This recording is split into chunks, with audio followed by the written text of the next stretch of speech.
Edward, would you make a distinction between a new consciousness and a clean mind, or a transformed mind? Well, one got to come before the other. The cleansing of the mind, or the clearing or the silencing of the mind, needs to be there before a new consciousness can be born, or a new way of being. So for sure the cleansing or the clearing of the mind by speaking the truth needs to be first.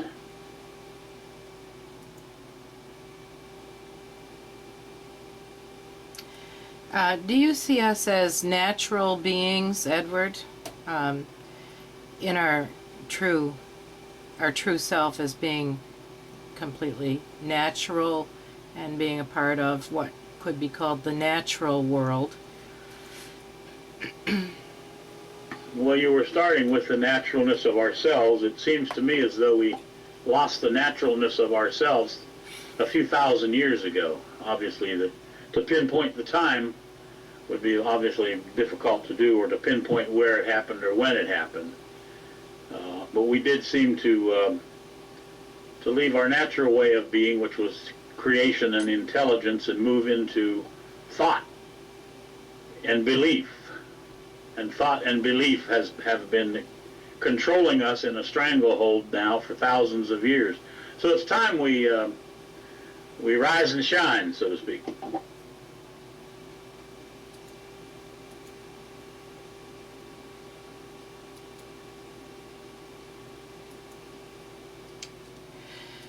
Edward, would you care to speak on the word emptiness?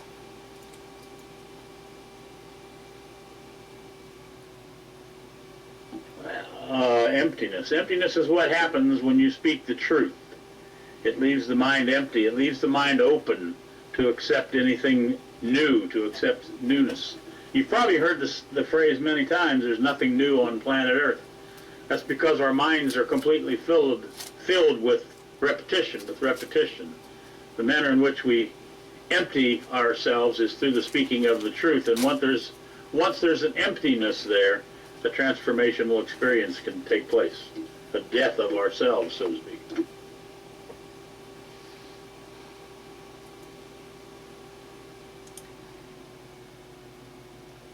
And would you say that that would be the same as the ego completely is dissolved?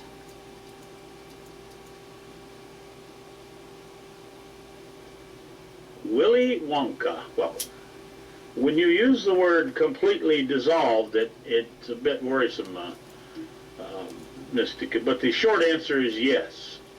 Yes. The problem is, until the collective ego is completely dissolved, the individual ego cannot be. Each of us would need to retain a tiny portion of that in order to live on this insane planet.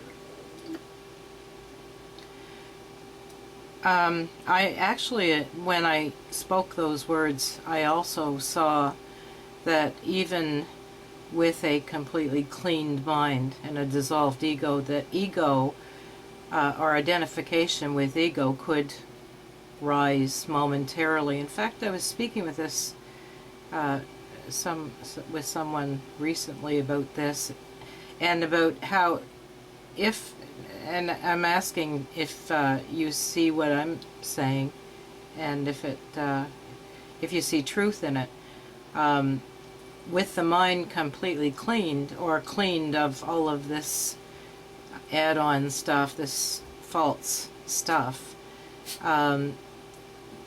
temporary identification with ego would be temporary for that reason, because it would have nowhere to plant its roots, or to germinate its seed, so to speak. Would you say that's an accurate assessment? Yes, yes. The cleansing or the clearing of the mind, an empty mind, is any contamination, if you will, is far easier to observe in a clean field, if you will. If you've ever planted a garden and till the dirt and have it completely weed free, and then plant your vegetables, any obstruction or any weed that comes up in that is immediately recognizable.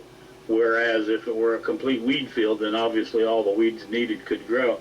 The other part about that is we build our ego based on attachments to our memory from the experience. In other words, we have an experience and we attach a memory to that experience, either good or bad, or we say, wow, that was great, I want to do that again, or that was horrible. In other words, we put an attachment to that memory when it goes into our memory bank after we have experienced it. And that is the building block. That is what builds our ego, because then we begin to experience things that re-experience instead of having new experiences. Yeah, I see what you're pointing to there, Edward. Now, getting back to the dissolving of the ego, what I'm hearing is that, or maybe this is an assumption on my part, that memory would still be there. It's the attachment to it that would be dissolved. Is that correct? Would you say that's correct? Yes, the natural way of our living is to create each action, experience the action completely, and allow it to go to the memory unadulterated, with no attachment to it. In other words, not anything saying how great it was or how terrible it was or anything in between, so that the experience was so complete that there's no need for any attachment to the memory. And then we can create a new experience. But as long as we attach things to our memory, that puts a string, if you will, between us and our experiences, and it doesn't allow us to create our next experience. It makes us, or it controls us to have our experiences come from our memory. That's why we've been repeating ourselves for thousands of years. Hello, So Illusion, and Craig for Presidente. Well, now, Edward, how could one tell if the attachment to memory has dissolved? Would it be if a memory could be recalled without any kind of sensation of happy, sad, reliving it? It's fun, it's not fun, it's just there, with a kind of, let's say, detachment? Well, that would be the result of unattaching yourself, wouldn't it? Would be detachment. But yes, in a strange way, as strange as it may sound, it would mean to say that you don't have to remember it, because it would be there. You don't have any string attached to it in order to remember it. It's just there.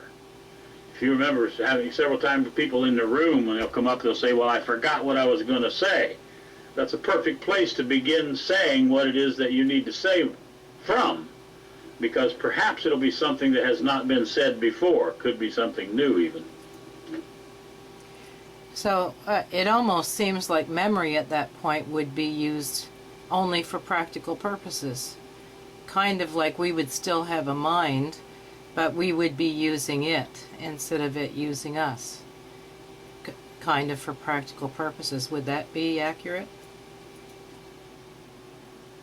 Yes, the greatest distinction I could draw for transformation is trading places, if you will, with our mind.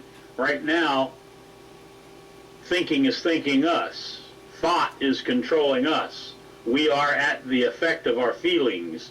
If anger comes up, we yell and scream, and we get, if jealousy is there, then we have obviously jealousy, and we check phone numbers, and we run around like crazy people. In a transformed way of being, there is no feeling. None of that nonsense is present. So there's course of action can be taken that is not the result of thought.